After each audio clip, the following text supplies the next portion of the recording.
Hello, and welcome to the fall 2024 semester at Austin Community College and to a course entitled Introduction to Psychology. I'm Dan Grandgard, and I will be your professor this semester. I'm looking forward to working with you. And let me tell you a little bit about my own background so you know where I'm coming at from teaching this course. I have many years of clinical experience in addition to many years of teaching experience, and consequently, I will back up everything we study with a real life case of psychology and practice. A lot of textbook authors have never been clinicians, and consequently, examples to illustrate things in a book will be cases they heard of, or maybe they just made up. Everything we study, I will back up with a real life example. And I'm pretty sure that will make the course come alive for you. So let me go more into my background in detail. I have 3 degrees from Baylor University. I have a bachelor's degree with a major in sociology and a minor in psychology. Then I have a master's degree with a major in educational psychology, and then a doctorate in educational psychology, all from Baylor University. My first real position as a psychologist was that of a school psychologist at the Education Service Center, Region 12 in Waco. I was the only doctoral level school psychologist serving 81 school districts in 12 counties. So I'd get up in the morning and I'd drive 60 or so miles out to some little town and give a couple of IQ tests.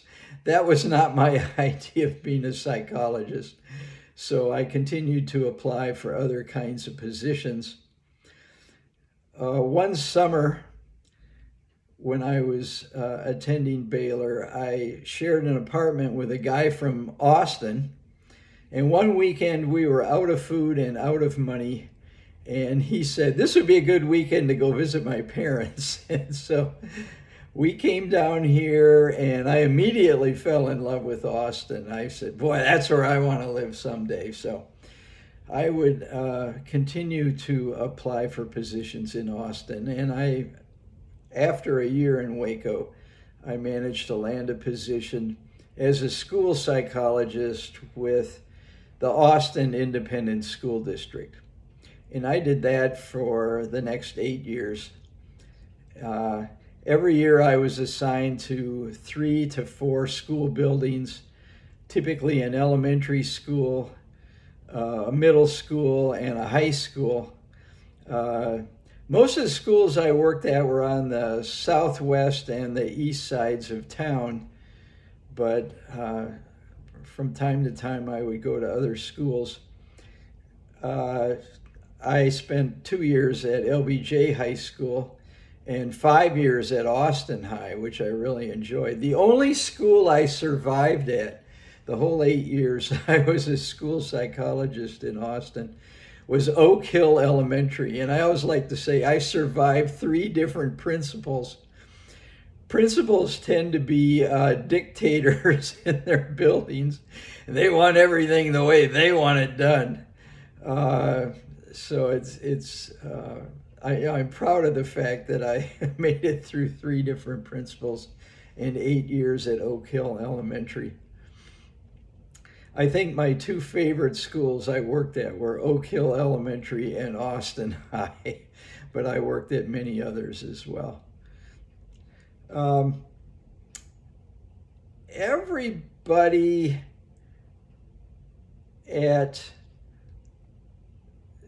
who goes into psychology, though, eventually says, I want to do things my way. And they decide they're going to start a private practice. I had a good friend who was a gynecologist who let me use his office rent-free in the evenings And so I started my private practice in a gynecology office. There's a lot of funny stories I could tell you about that. Um, and I hung out there for a couple of years. I'd work all day for the school district, and then, you know, late in the afternoon. Typically, I work from 8 to 4, 8 to 4:30 for the schools. So I'd go over to my private office in the early evenings and on Saturday mornings, that sort of thing. The good thing about being a school psychologist is you get the summers off. And so, in the summers, I was able to work full time at my private practice. There was a student at Austin High who was very angry because although she was graduating in the top 10 in her class, she wasn't going to be the class Victorian or even the salutatorian because she hadn't taken as many advanced placement and honors classes as some of the other students. And this made her very, very angry because, she had a perfect 4.0. And so she started sending death threats to the principal and the assistant principal.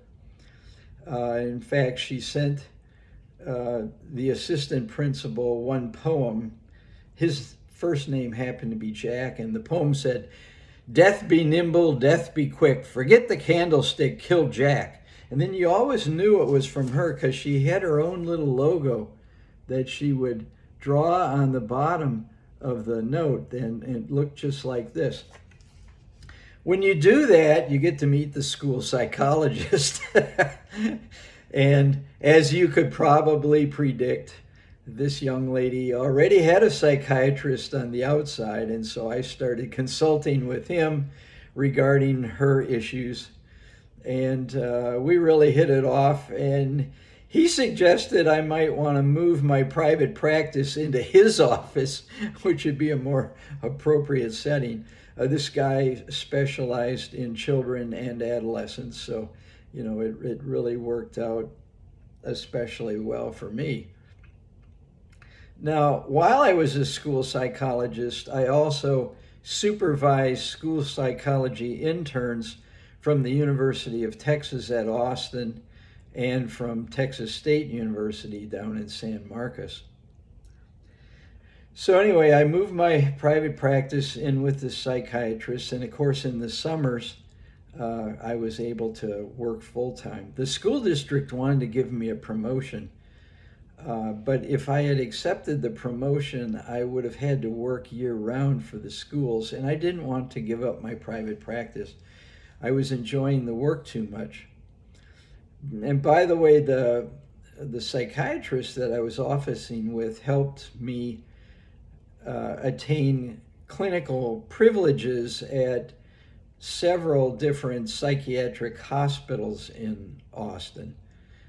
And so, suddenly I was doing a lot of hospital work as well as work in the office.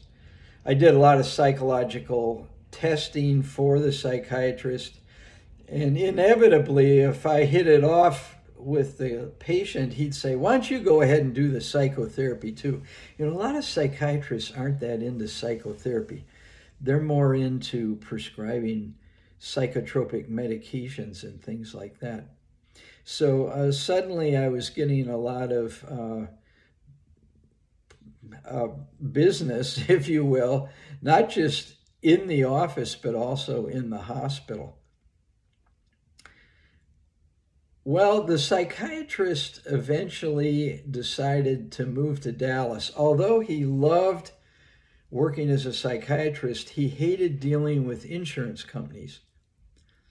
And an opportunity came along for him to move to Dallas and be the chief psychiatrist for an adolescent unit at a psychiatric hospital. And so he moved to Dallas. He tried to get me to come with him,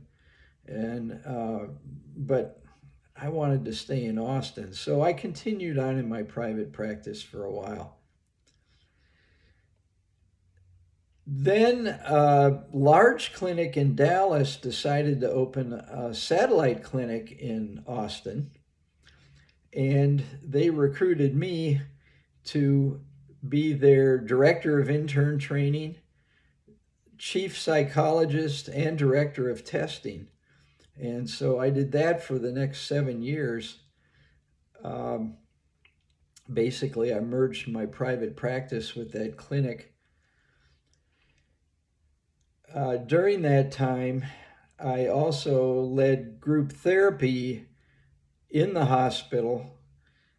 Uh, our clinic had a 20-bed inpatient unit at Shoal Creek Hospital.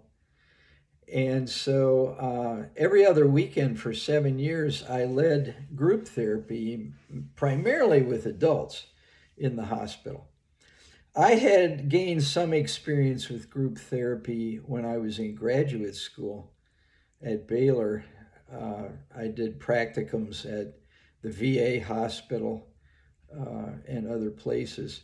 So, I sharpened up my group therapy skills and continued on.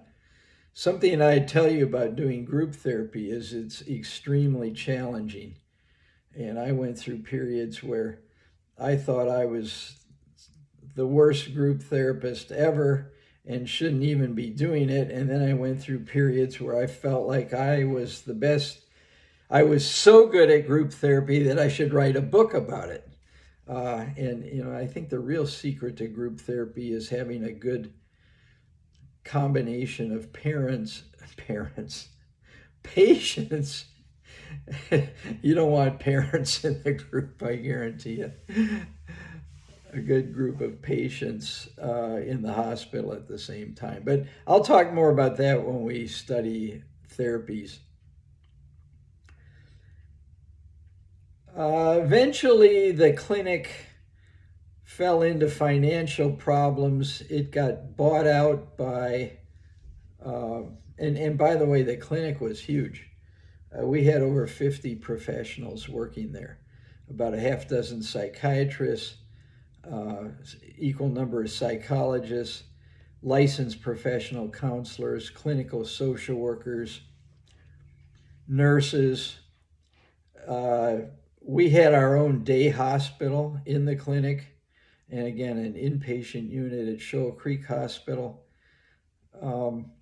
We had our own conference center and bookstore. It was quite the operation. And I enjoyed my work with the clinic. But eventually it fell into financial difficulties primarily because of managed healthcare. And to make a long story short, the clinic was bought out by a chain of clinics out in California, which shut down the Austin branch. I went back into private practice. I opened an office in Westlake Hills, just around the corner from Westlake High School, and I continued doing that for a couple of years. And then an opportunity came along to start teaching at ACC. While I was working on my doctorate at Baylor, I taught undergraduate courses similar to this course. And I really enjoyed college teaching, and I enjoyed doing research. And not that many clinicians also do research, but I did enjoy doing research. In fact, something I would tell you is that psychology is a profession and a science. But the profession of psychology would have no credibility were it not for the science backing up everything that we're doing. So, I had been teaching undergraduate courses at Baylor, and I really wanted to get back into doing that sort of thing. And so I jumped at the chance to start working at ACC half-time. And typically I taught this course, a section or two, and I taught human growth and development.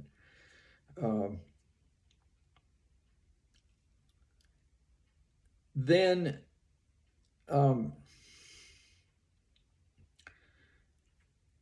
after teaching a couple of years at ACC, an opportunity came along for me to also teach courses at St. Edward's University. So before I knew it, I was teaching maybe 3 classes at ACC and 3 or 4 at St. Ed's, and trying to do a private practice on top of all that. And about all I had time left for my private practice was Fridays, and I was only bringing in enough money to cover my overhead. And then an opportunity came along to work at ACC full-time, half-time teaching, and then half-time counseling and advising students in what's now called Student Accessibility Services. Back then it was called the Office for Students with Disabilities. And so all in all, I've been associated with ACC now for 28 years. So if you're adding all these things up, how many years I've taught and how many years I was a clinician, no, I'm not 100 years old. But I certainly am quite experienced. So anyway, that's my background. There's something that I would like you to do when you're finished watching this orientation video is shoot me an email and tell me a little bit about yourself. Where you're from. There are a lot of ACC students who didn't necessarily grow up in Austin. Maybe what your major is, what your career goal is, what you like to do for fun. I've actually had a few students make videos kind of like this one on their cell phone and sent it to me as an attachment, and those were fun to look at. But if I know a little bit more about your background, then I can better tailor what we're studying to meet your career and educational goals and personal goals for that matter as well. So shoot me an email, and my email address is on the course syllabus. In fact, hopefully you've taken a look at the syllabus, which is posted on Blackboard, and you'll find my email address on page 2. It's dgran, D-G-R-A-N, at austincc.edu. Okay. Well, let's take a look at the syllabus and talk about the course requirements and what we're going to be studying and so on. The first thing I'd tell you is the textbook we're using is Exploring Psychology in Modules. It's by David Myers and Nathan DeWall. It's an excellent book. This is the 12th edition. What I would tell you, though, is if you can find an earlier edition cheaper, go for it. I'm going to keep you up to date on everything new that's going on anyway, and I know textbooks can be quite expensive. So I've known David Myers for at least 2 decades. He's a fantastic individual and an excellent teacher. He's been on the faculty at Hope College in Holland, Michigan. And I've been privileged to get together and have dinner with Dave in Austin, in Dallas, and in Chicago. So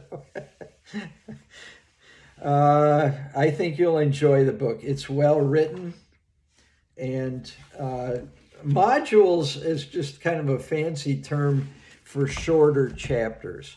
I don't know about you, but would you want to read 3 10-page modules or 1 30-page chapter? I'm one of those people that, when I read a book, I'm constantly, let's see, how many more pages in this chapter? So, if the modules only have about 10 pages, I'll get through them faster than if they're real long chapters. So let's take a look at the course syllabus. Again, that's the textbook. The purpose of the course is it's designed to be an introduction to the science and the profession of psychology. It will assist you in the development of a foundation of basic knowledge in order to pursue studies in specific areas of psychology. Basically, Intro to Psych is a prerequisite to all the other courses. The only other one I can think of at ACC where it's not a prerequisite is Human Sexuality. And if you get a chance, take that. It's a fun class. I taught it for about 17 years, but I quit teaching it when we switched to just doing things online. It's a class that personally I would recommend taking in the classroom where you can have some excellent discussions on a regular basis. So the course will survey introductory topics such as learning, memory, sensation and perception, personality, lifespan development, biology of behavior, stress and health, psychological disorders, social psychology and research methods. The topics of states of consciousness and psychotherapy will also be covered. Okay. Again, relevant case examples and stimulating learning activities will be employed to make the study of psychology come alive, to help you better understand yourselves and the people around you. Okay? And by the way, on the second page of the course syllabus up at the top, again, if you need to contact me, send me an email. I will hold office hours every Monday evening from 7 until 8 o'clock on Zoom. But if that doesn't work for you, send me an email and tell me what time would work for you, and we'll set up a special appointment where we can get together and talk face-to-face on Zoom. Okay? Back to page 1. As far as course requirements are concerned, first of all, read the textbook. A students tend to read at a pace that follows the course outline. And if you look beginning on page 4 and going on to page 5, it shows what topic we'll be studying on a certain day and what corresponding modules go with that topic. Now, this is an asynchronous course, so, it's whenever you have time to work on it. But I've set the schedule up as if it's a Monday and Wednesday class. And I think if possible, if you will follow the course daily outline and study the topics that are listed on the days that I suggest they're studied, then I think you won't fall behind. You really have to pace yourself in an online course like this, particularly an asynchronous one. So try and do that. So, basically today, the 26th of August, we're just doing a course review and looking at the syllabus, and orientation, and that sort of thing. But then ideally for this Wednesday, we'll study psychology as a profession and a science. And so if possible, read modules 1, 2, 36 and appendices A, B, and D in preparation for that. I think if you read the material before you study the things that I've posted on Facebook, then things might get clarified for you. I will say this, though. There are people who make it through this entire course without ever buying the textbook. Basically, everything that you're going to need to see, understand, and master will be posted on Blackboard. The textbook is there mainly to help support everything that I talk about. And maybe if something you need clarified in another way, maybe the textbook can do that for you. Okay. So those are the topics for the semester. And then if back to page 1, the second course requirement is to regularly check announcements on Blackboard. I will post announcements on Blackboard. And if it's something especially critical, I will also, in addition to that, shoot you an email with the announcement in it. And by the way, always use your ACC email. Don't use your personal email. We like to do everything here through official ACC email. And that way, everything is scanned for viruses and that sort of thing. Point number 3 on the front page, and I just mentioned this a minute ago, and that's exercise self-discipline. Try to keep pace with the suggested daily course outline. And by the way, we will have some live, synchronous, if you will, test review sessions before each test. And if it's possible for you to attend those, I think that would be wonderful. That way you would have an opportunity to ask me questions that you had questions about. Test review sessions are on Zoom and they are recorded, so if you miss attending it, you can go back and watch the recording. You just don't have the opportunity to ask a question at that time. If I feel like you're falling significantly behind, like if you haven't taken tests you should have taken by a certain date, I'll contact you and try and find out what the problem is. But if things don't get corrected, I'll just drop you from the class because I don't want you to end up with a failing grade.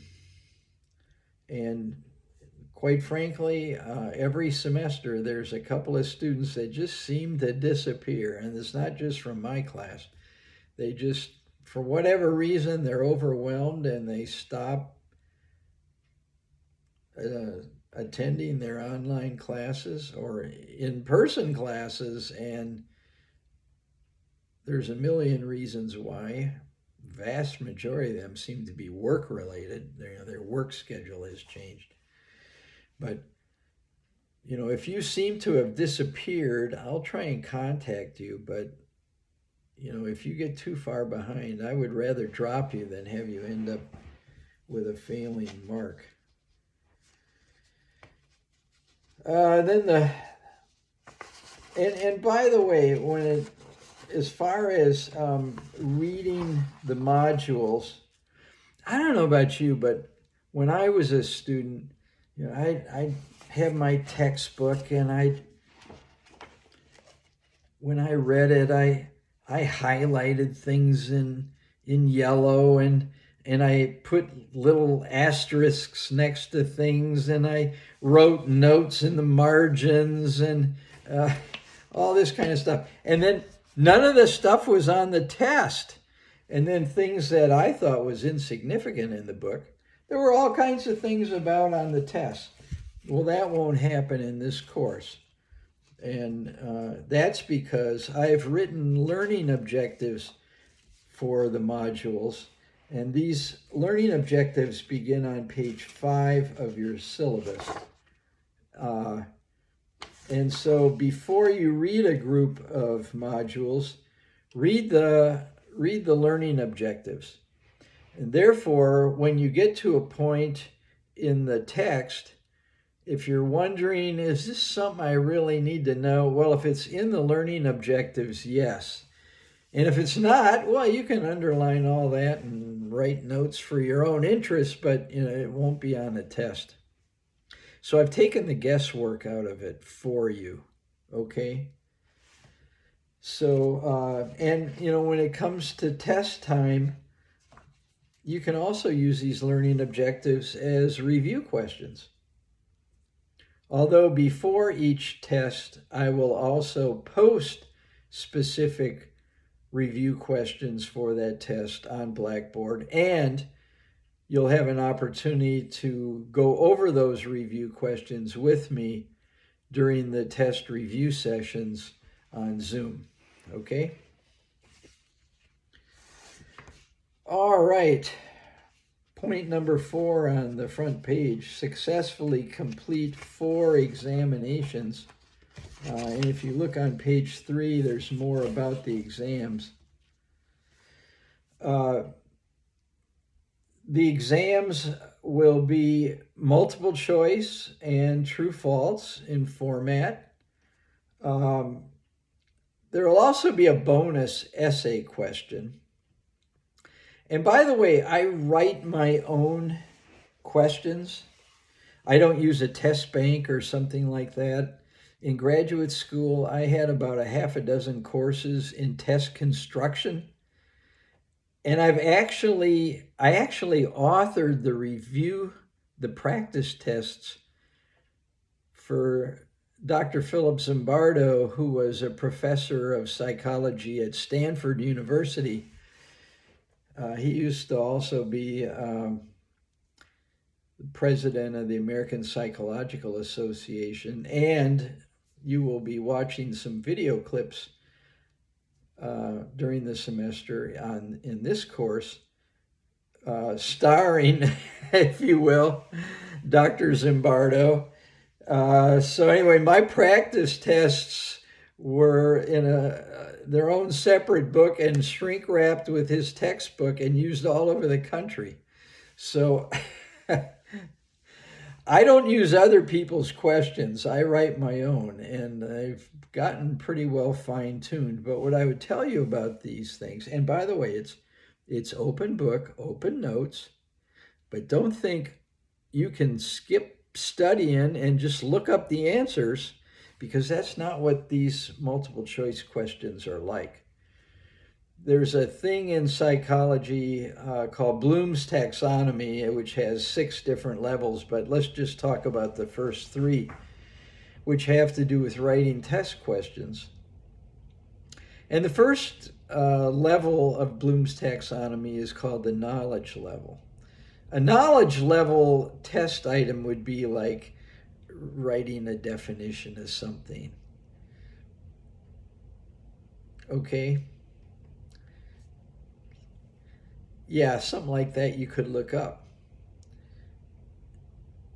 The next level of question is called comprehension, and comprehension question would be, can you pick out an example of something? And then the next level is called application, and that is, can you take what you've been studying and apply it? Can you make a prediction with it? These multiple choice tests of mine are mainly at the comprehension and application levels. So, it's not just something you can look up the answer to. So it's important to understand all the concepts and to thoroughly study all of the material that I post on Blackboard. Okay. But, yeah. The tests are multiple choice, true, false, open book, open notes. And that means you can also go back and review some of the lectures and PowerPoints and that sort of thing. while you're working on the test. So there's no reason not to do well on the test, but just don't think that that you can just look up answers. Is that won't happen.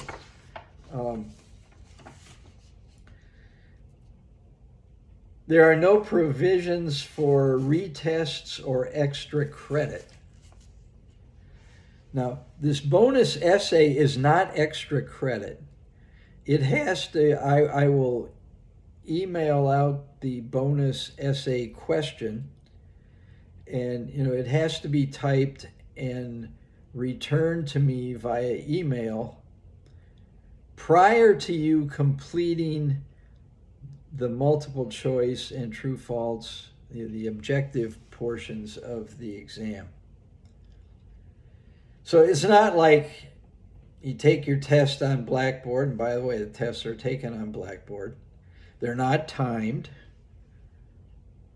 but it's not like you get your score and it's not as good a score as you were hoping, so I'm going to do some extra credit. That's not what this is.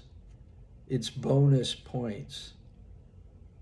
In other words, you're getting extra points, up to 5, on each exam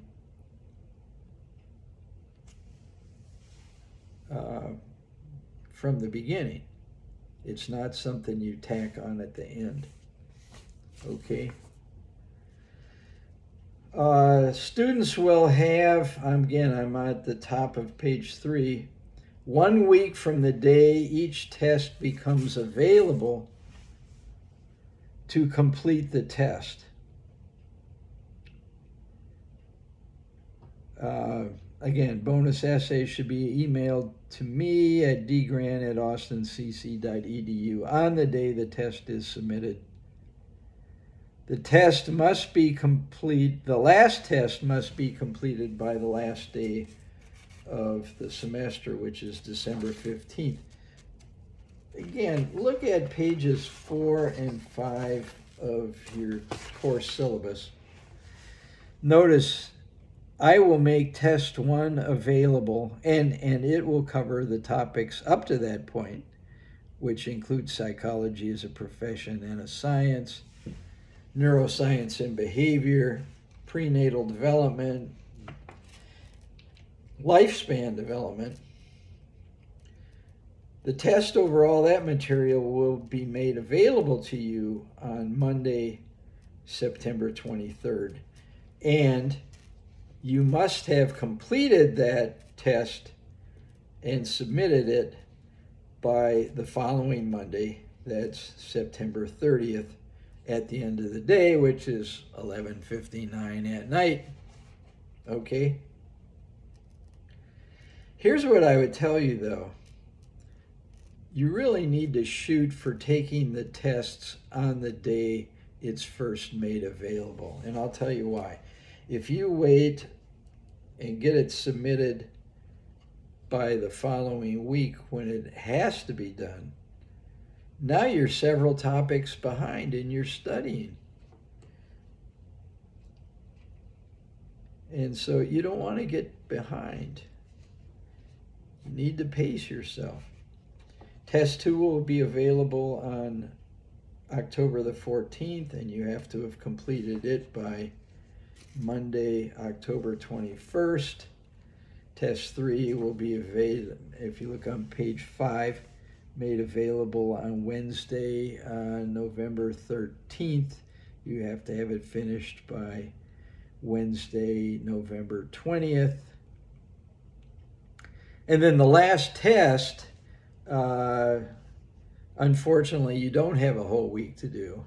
It'll be available on Wednesday, December 11th, but the semester ends on Sunday, December 15th, so you have to have that one completed by then. Okay? So that's a little bit about tests. If you look at the bottom of page 3 and the top of page 4, and this has to do with grading, 90 to 100 is an A, 80 to 89 is a B, 70 to 79 is a C, 60 to 69 is a D, and less than 60 would be failing, okay? All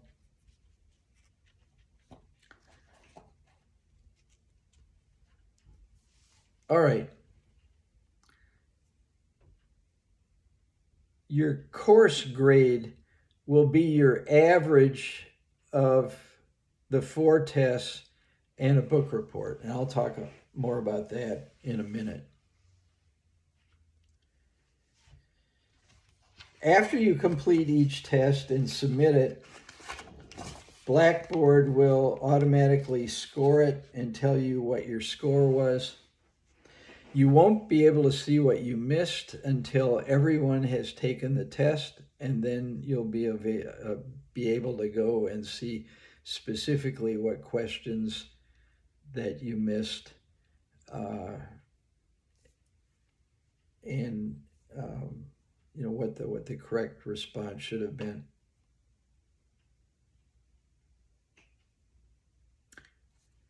Okay. If only we were together right now, I'd say, do you have any questions so far? And of course, you can always send me questions via email. That brings up the other course requirement that gets figured into your grade. And that is, if you go back to the first page here, read a psychology type book. I'm talking self-help, popular psychology kind of book, or something more technical in psychology. And by the way, this is not a novel. This is not about some fictitious person with emotional problems or something. This is a non-fictional kind of book. I want you to, I say self-help kind of book. If you look at beginning on page 9 and going on to page 10 of your course syllabus, I talk a little bit more about the choosing a book, if you will. And by the way, a couple of things about this. I have to approve the title of your book, and everyone in the class has to have a different title. So once you get your title approved, I will post on a daily basis lists of books that have already been approved and are taken. And so, you'll have to find something different. Maybe you lucked out and over the summer you read a good book related to psychology, and so all you'll have to do is write up the report. I have sample reports in the course syllabus, and that are there on Blackboard, as well as examples of how I grade the book reports. But just a few things about choosing a book, and I would have you focus on the top of page 10 about this, and that's the author should be qualified. And the book should be based on sound scientific theory and not the author's hunches or pseudo theories and that sort of thing. It should include evidence of the program's effectiveness. And it should not promise the impossible, like overcome your depression in 5 hours. That doesn't work. By the way, I will not approve books like Men Are From Mars, Women Are From Venus, by Dr. John Gray. This guy has a mail order doctorate from somewhere in Canada that has since been shut down. I want you to read a book by somebody who's got some bona fide credentials. Um, and I'm not going to prove any of these books that um, I don't even know how to explain the titles, but it's basically I don't give a fuck about this, and I don't. I'm not going to approve those titles. These books are written just to sell books. I want you to read a book that has an author that's got some bona fide credentials, and they don't have to be a psychologist or a psychiatrist. It could be a journalist that's written the book. A lot of journalists do extensive reviews of the literature in order to put something together. But the person needs to have some credibility, and not just some gimmick like "Who Took My Cheese" or something that helps them sell lots of books, but they don't really have any substance to them. So I have to approve your title. And again, I will provide a list on Blackboard of books that have already been approved, but unfortunately they're taken. So sometimes there are students that they can't think of anything that they would want to read, and those people I can make suggestions. Hopefully it would be something that might tie into your personal life or your eventual vocation. That's nevertheless a psychology book. I'm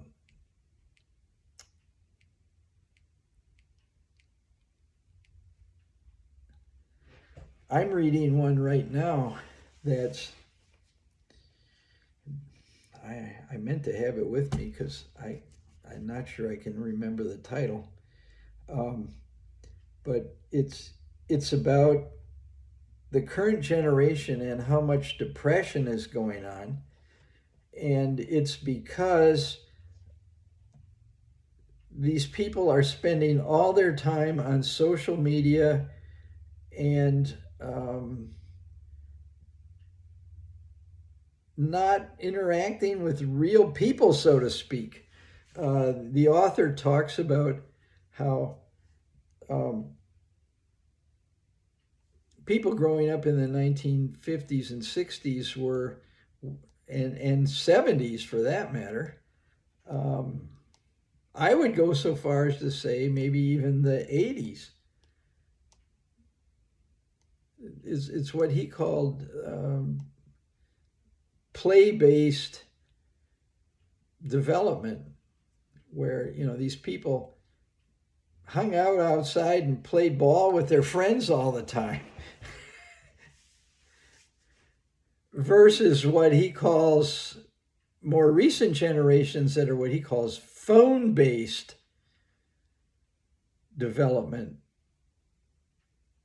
where they're not riding their bikes around and playing ball with their friends and that sort of thing. They're spending all their time playing video games and on Instagram and Facebook and all these other kinds of things, and it's tearing away at their self-esteem, and they don't have any, they got all these online friends, but they don't really have any friends. And they're constantly comparing themselves to other people's profiles. And of course, everybody's profile is presented in a positive light, and you don't really know what's going on with any of these people. Anyway, he's talking about how it's created a whole generation of people who are depressed and anxious, and their self-esteem is suffering. Sorry, I can't think of the title right now. I'm halfway through the book. It's one of those books that's got 30-page chapters. Personally, if I was picking out a book, I think I would pick out ones with 10-page chapters. I, I probably would have read the whole book by now. But anyway, well, the book report over this book that you may choose should be 1 page. There's examples in your on Blackboard connected to the course syllabus. It should be 1 page, typed, single-spaced, and initially, let's see, again, if you take a look at the top of page 4 in your course syllabus, there should first of all be a bibliography, which is simply the author's name, the title of the book, the year the book was written, and the name of the publisher. And then the next section is information about the author. What I want to know is, how did the author become an authority on this topic? Where did the author acquire their credentials? Where did they go to school? Where have they worked? How did they become an expert on whatever?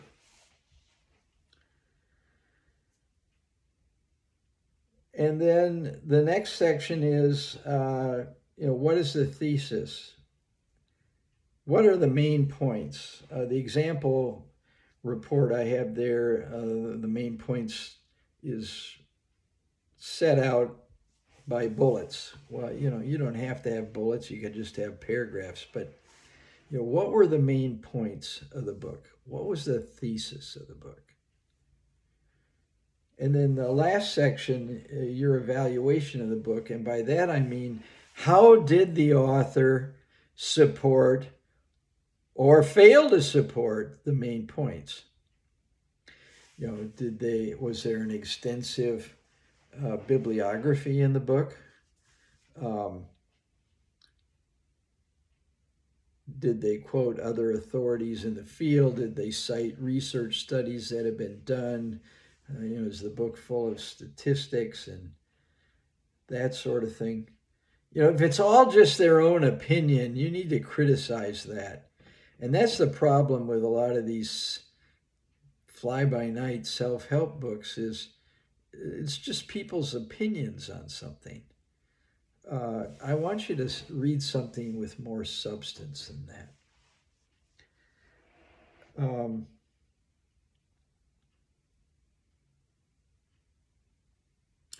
For example, I mentioned I've outlawed Men Are From Mars, Women Are From Venus, because it's all Dr. John Gray's own opinions on everything. There's no bibliography in the back or anything like that.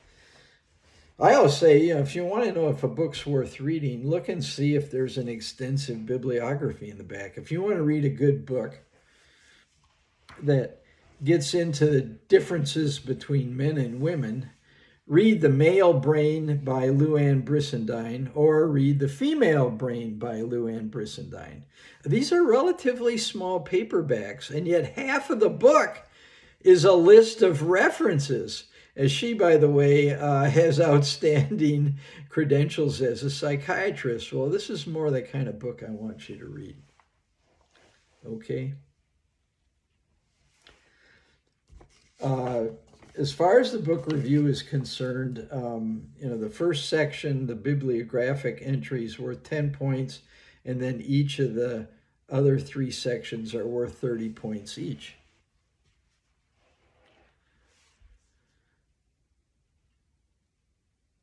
So the book report, if you look on page 5, is due on November the 4th. And, if you get it done early, you can submit it early. You'll submit the report through Blackboard.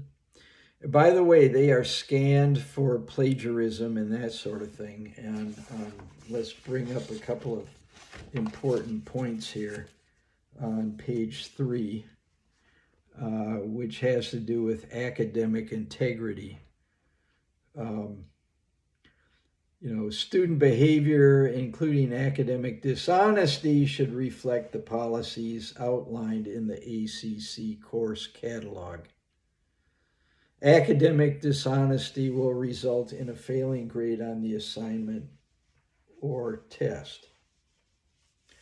And the biggest sin you can ever do in academ is plagiarize. Have you been following the news? The president of Harvard plagiarized all kinds of stuff in her doctoral dissertation. And the person whose ideas and lines she copied called her to the table on it. So what happened to her? Well, she ended up resigning. But she's still on the faculty.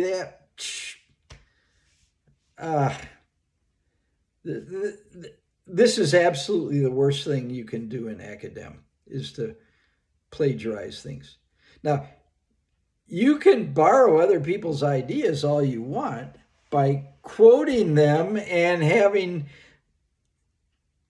a listing about them in your bibliography, but you can't take somebody else's words and ideas and then try and pass them off as your own. It's the worst thing you can do. I've had, in the last 28 years, I haven't encountered very much cheating, really. But, I think about in this very, very course, many years ago, a guy bought his book report online and submitted it. I called him into my office. I said, we need to talk about your book report. You didn't write this. Oh, yeah, I did. It's all my words. I said, no, it's not, I said, I had my computer on. I said, here, let me show you where I found it online. He said, yeah, okay, I admit it.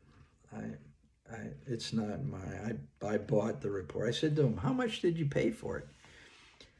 He said, $30. I said, well, it's a C report. You could have at least bought an A report for $30. And I said, now that I know you bought it, it's an F report.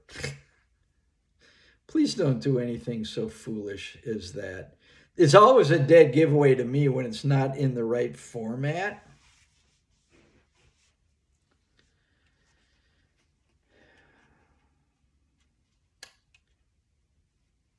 And, this is a form of cheating. Well, book reports now are submitted through Blackboard, and we have a program that scans them, and it gives me a report of,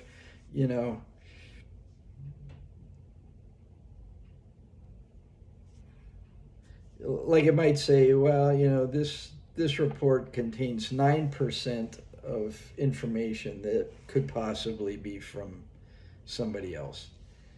Well, that's a pretty low number. But, if it said, 90% of this report can be found somewhere online, well, that won't cut it. So please don't do anything so foolish, because that gets into point B, and that's cheating. The use of unauthorized things. There's no reason to cheat on tests when they're open book, open notes, but you can't get together with somebody else in the class and say, I'll do all the even numbered questions and you do the odd number question. That doesn't work. You have to do them all on your own.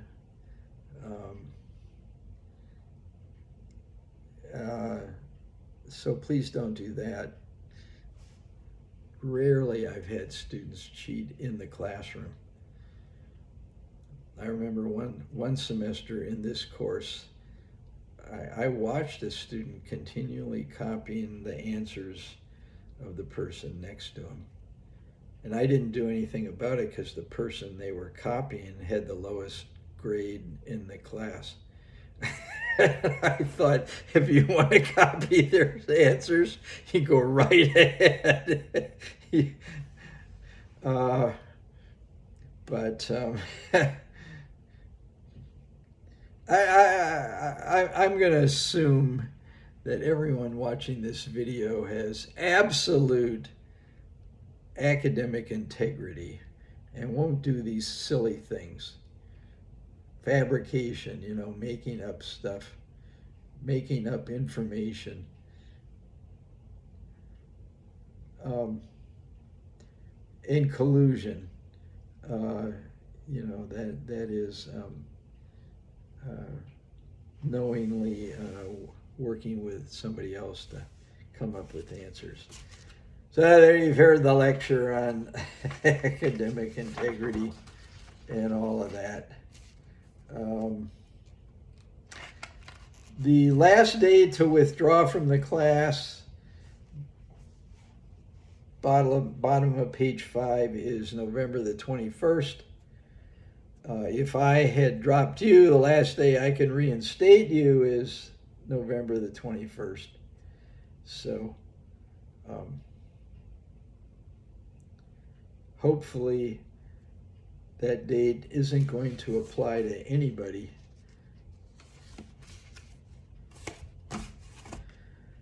Okay,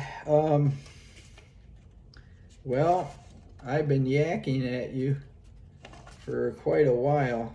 Let me just mention a few other things, and then orientation will be over. And if you look on the bottom of page 2, it's all about my teaching philosophy, and I like to have a good time. I feel like if I'm not having a good time, neither is anybody else. So I like to infuse lectures with real-life examples of psychology in practice.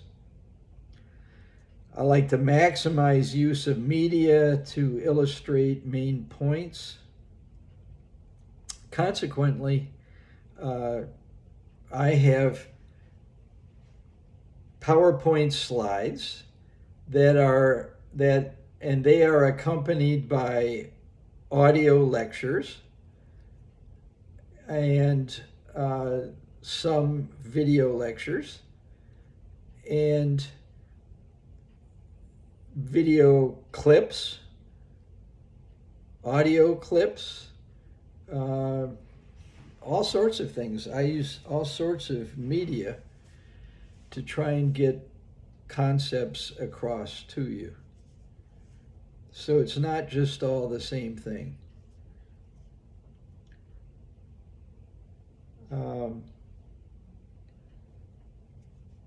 I welcome any input from you in terms of questions or ideas, or I love getting together with students in a class like this on Zoom, and we can share ideas.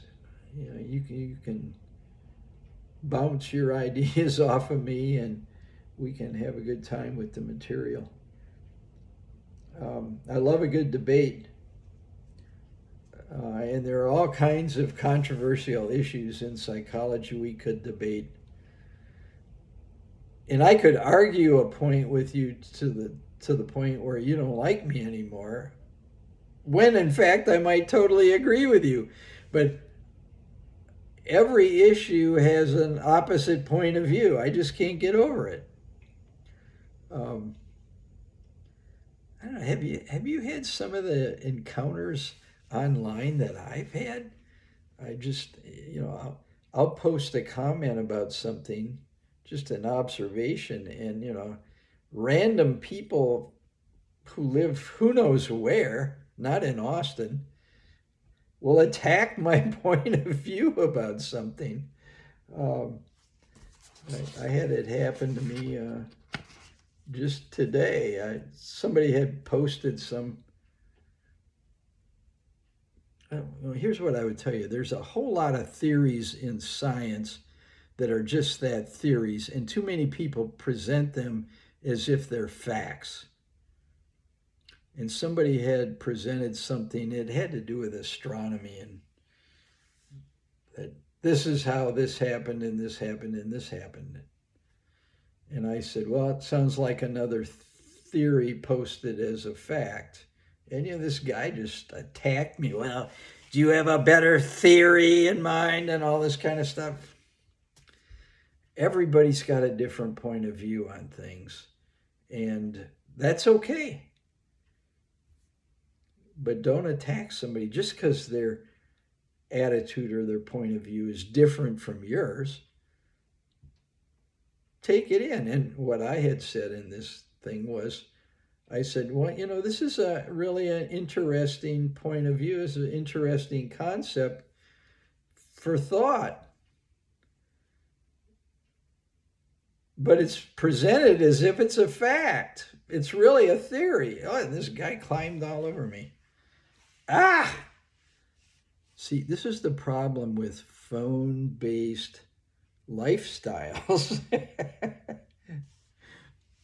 People will say all kinds of toxic things on Facebook and places like that they would never say to somebody in person. People are way more civil in person. That's my opinion. You may totally disagree with me. You may be shooting me emails, say, I don't agree with you at all. Oh, well.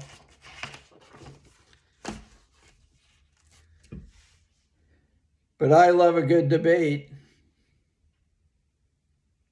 But it's interesting how you can completely agree with the person, but just play the devil's advocate and take the opposite point of view, and they'll just go berserk. Debates are fun. And I like to encourage student discernment in dealing with self-appointed experts. And there's all kinds of them out there, especially in the field of psychology. I can't get over all the lay people I know making diagnoses of their friends and acquaintances who have no training in psychology whatsoever.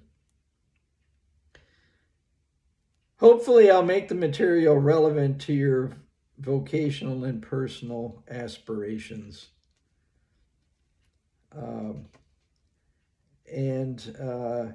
To identify ways that psychology permeates virtually every aspect of our lives.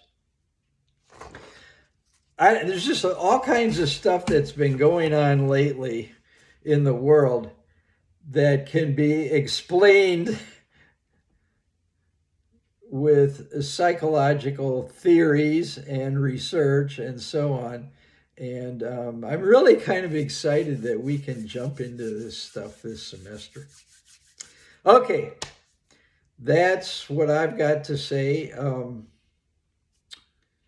Shoot me an email introducing yourself, where you're from, what you like to do for fun, what's your major, what's your career goal, all that kind of jazz. Looking forward to meeting each of you and jumping into the study of psychology together. That's it. See ya next time.